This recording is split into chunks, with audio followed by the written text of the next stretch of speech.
keep on doing everything that they can do. Do not give up. Turn in all your work on time. Get your assignments in. Make sure you studying, because once you study and you do the work, then you don't have nothing to worry about.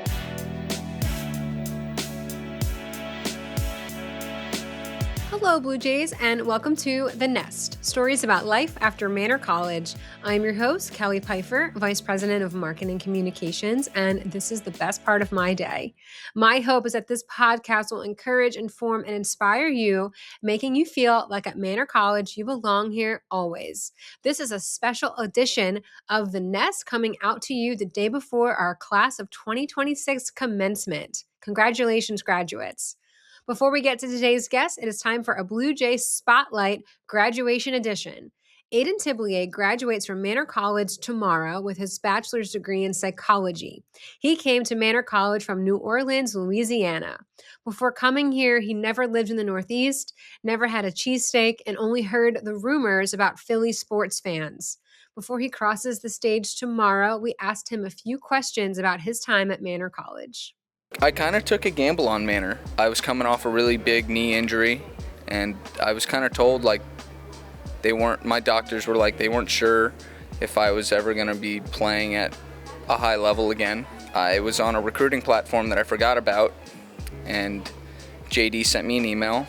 We had a talk on FaceTime telling me about the program, and honestly, most of the questions we started talking about was more like about me as a person.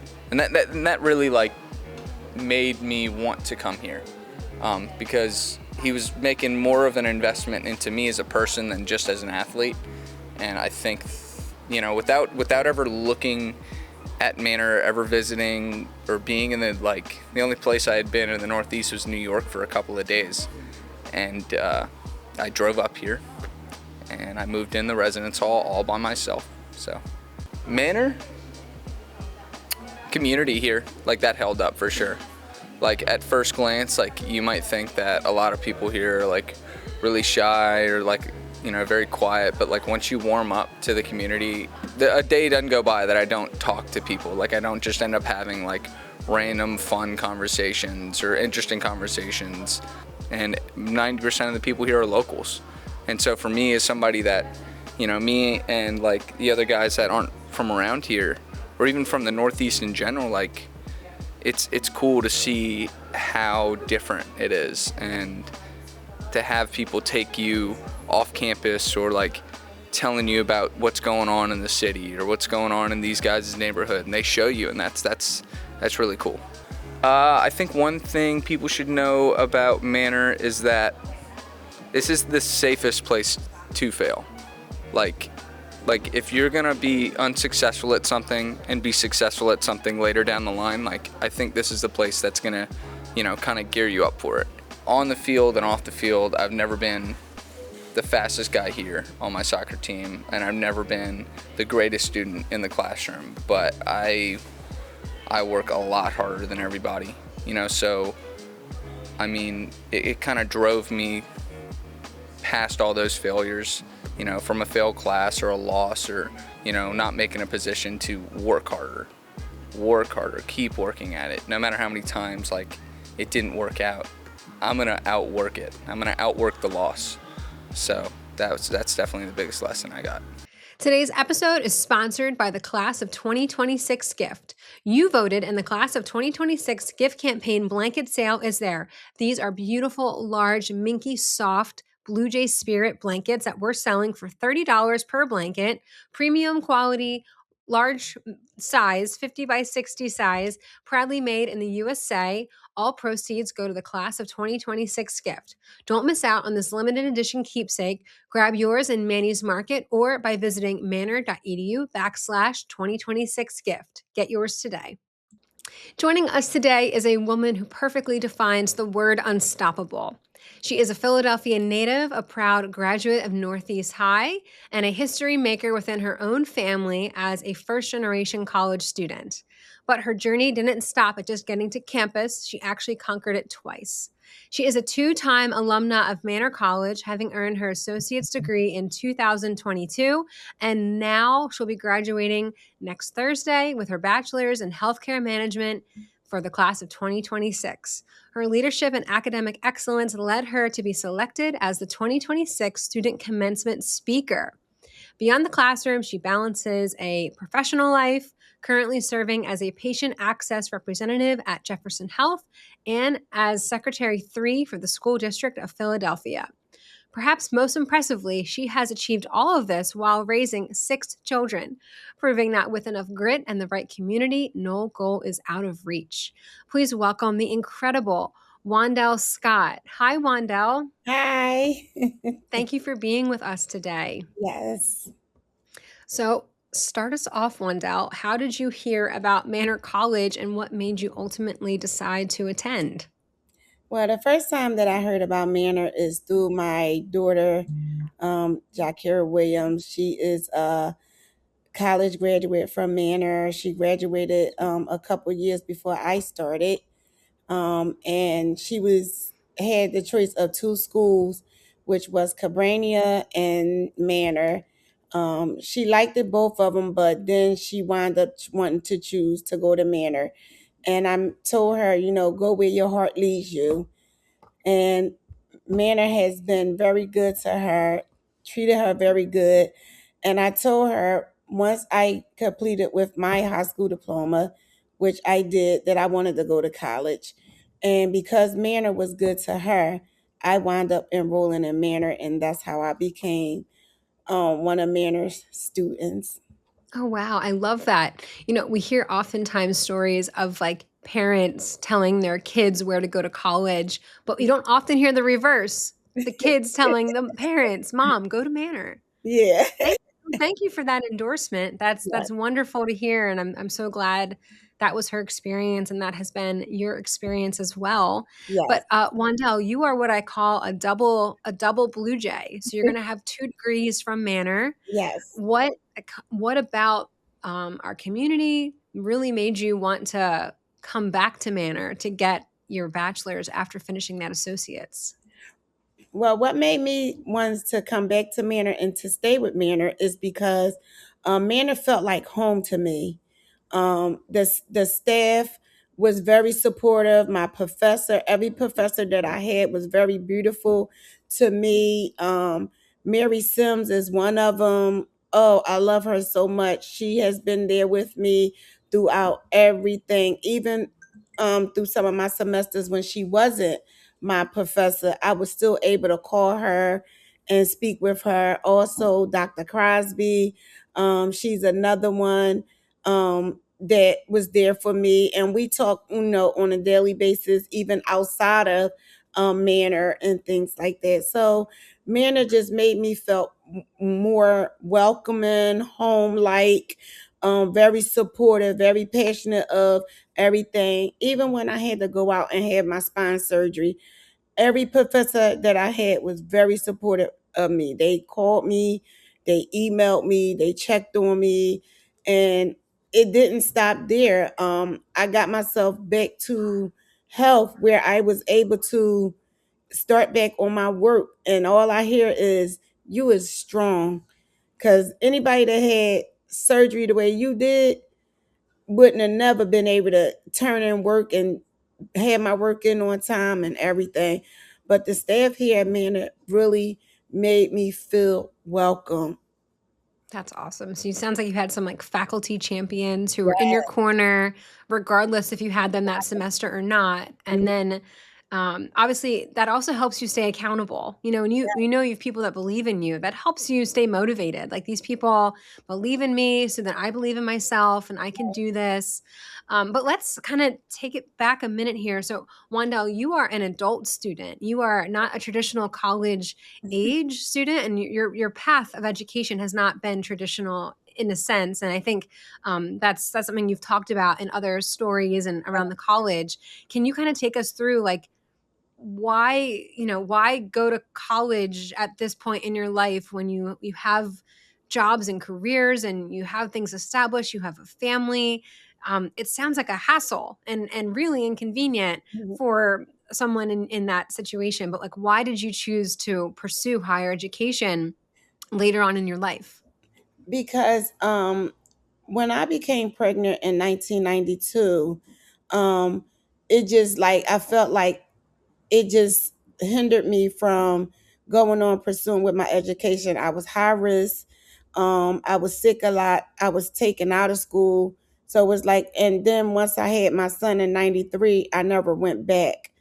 And then later on, I just was working. I wound up becoming a CNA through the Department of Public Health. And once I became a CNA, I just always worked. So it wasn't in my mind to, at that time, to go back to get my diploma. As time went on and I started having kids, and they started, growing up, and I seen them going to school. When my first son graduated, I was proud. I was a proud mother cheering him on. Then my second son, then my daughter, then my baby boy. And then I was like, you know what? I had four kids that graduated. It's time for me to go back. And I always told my grandma when she left this world that, Grandma, I'm gonna go back and get my high school diploma. And she said, baby, that's all I want you to do. Oh, And it was always in my mind to go to college, but I don't know. It was like I was afraid. So once I got that diploma, it went on from there. I wound up enrolling in Manor, and from there it was on. wow. That's awesome. So like your kids were really the ones kind of like they're doing it. It's Mm, mom's turn, fueling you. yes. Have they been every time you've gotten a diploma or a degree and now at graduation you're going to obviously be getting another degree. Are they there cheering you on? Are they loud and proud? Yes, my kids are front and I center. love it. When it was time when I wanted to give up at first, when I first started Manor, it was like, oh my goodness, am I going to be able to do this? But I did it, and then with the help of my oldest daughter and my son-in-law, they was right there because they both are Manor alumni, and they graduated from Manor, so they knew a lot of the professors. So when it came time of certain things that I didn't understand, they sat with me, they read with me, they helped me, they guided me. So I was good from there. And once I got a hang of it, I went on and said, I got this. And I was just, I didn't care how long nights I was up reading, studying, trying to get my work done. I did it. I did not give up. Even though when I wanted to, I just kept on pushing. I said, I'm not only doing this for me, I'm doing this for my kids. Mm-hmm. Oh, that's beautiful. It's so touching and something that Hmm. children can understand, parents can understand. I mean, that connection so strong. Yes. I just thank you so much for sharing that. So obviously, you must be a person who's really good at time management, or like this wouldn't work. Yeah. How do you manage your like 24 hours when you got two jobs, I believe, and you're a mom and you're in school? Like, how do you manage that? Do you have any like tricks that you like, this really works well for me? And kind of what does that look like for you? Like a typical day in Wandell's life? Well, because I work two jobs, when I'm at the daytime job and I had to do work, on my downtime at the first job, I would just, I'm already on the computer. So I would log in and I would start studying, doing my work and stuff. Um, then from that job, I go straight to the second job and I do the same thing. There I work in an ER. So it was like, if iffy at that time. Sometimes I can be able to say, okay, it's chill, I can do it. And sometimes it was like, nope, can't, gotta wait till I get home. Because with working in the ER, it get very busy and Yeah. sometimes it get overwhelming. And managing with the kids is have older ones, so they always help me out and very supportive. My two youngest is 17 and 12. So I wasn't even seeing my kids. I don't even get to see them like that because I leave from one job, go to the next, and by the time I get home, they in the bed. The weekends I'm off, so that's when I spend a lot of time with my kids and turning in work assignments and things like that. Yeah. So like every hour you're like, I gotta get stuff done. Yeah. Whether it's for work, for school, and obviously having older kids certainly helps, but you're still the older kids need mom too. They need mom as well. So I'm sure weekends are really precious for you in that for family time and just Yeah. trying to and also a little bit of like hopefully self-care and a little bit of like your own rest if and when that happens. Yes, So you're earning a BBA in healthcare management. yes. What are you hoping to do with that, or how are you hoping that that degree is going to translate maybe into one of your current roles at Thomas Jefferson? Yes. Well, I'm hoping that I will be able to start working in at least a management position at Jefferson. I have started applying, and I started applying outside of Jefferson with some of the positions in a management role. And I had interviewed for a couple of them, but a lot of them is saying they want me to have my bachelor's degree. So they know I'm graduating, so they told me once I have it in hand to get back with them and things like that. And also, I also was accepted to LaSalle College because I'm going for my MBA.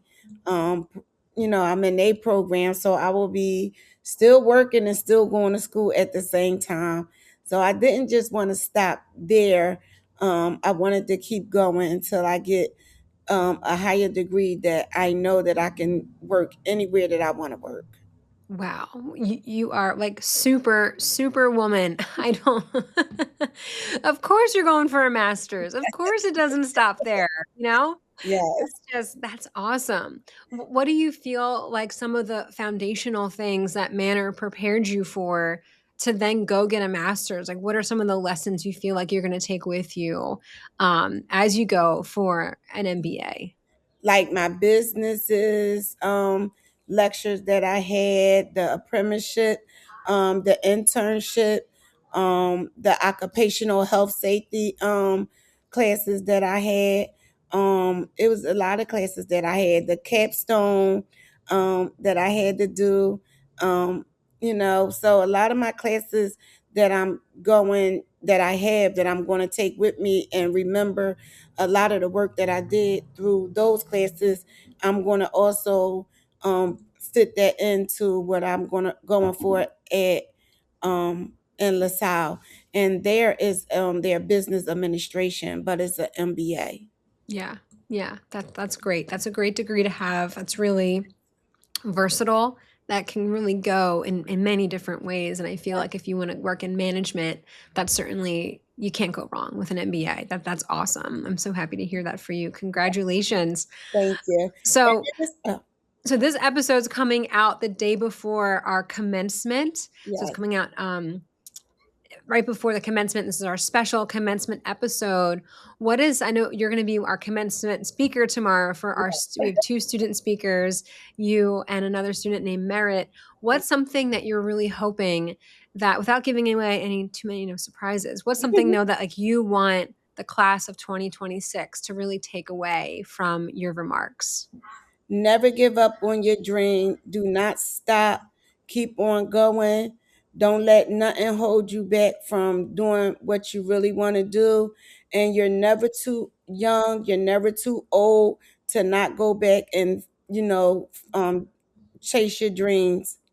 Mm, that's wonderful. Well, thank you so much, Wandell. And then last question for you here. What's some advice that you have for Manor students who are not quite at graduation yet, but they're hoping to get there one day? Some advice that you would give them. I would want them to know is keep on doing everything that they can do. Do not give up. Turn in all your work on time. Get your assignments in. Make sure you studying. Because once you study and you do the work, then you don't have nothing to worry about.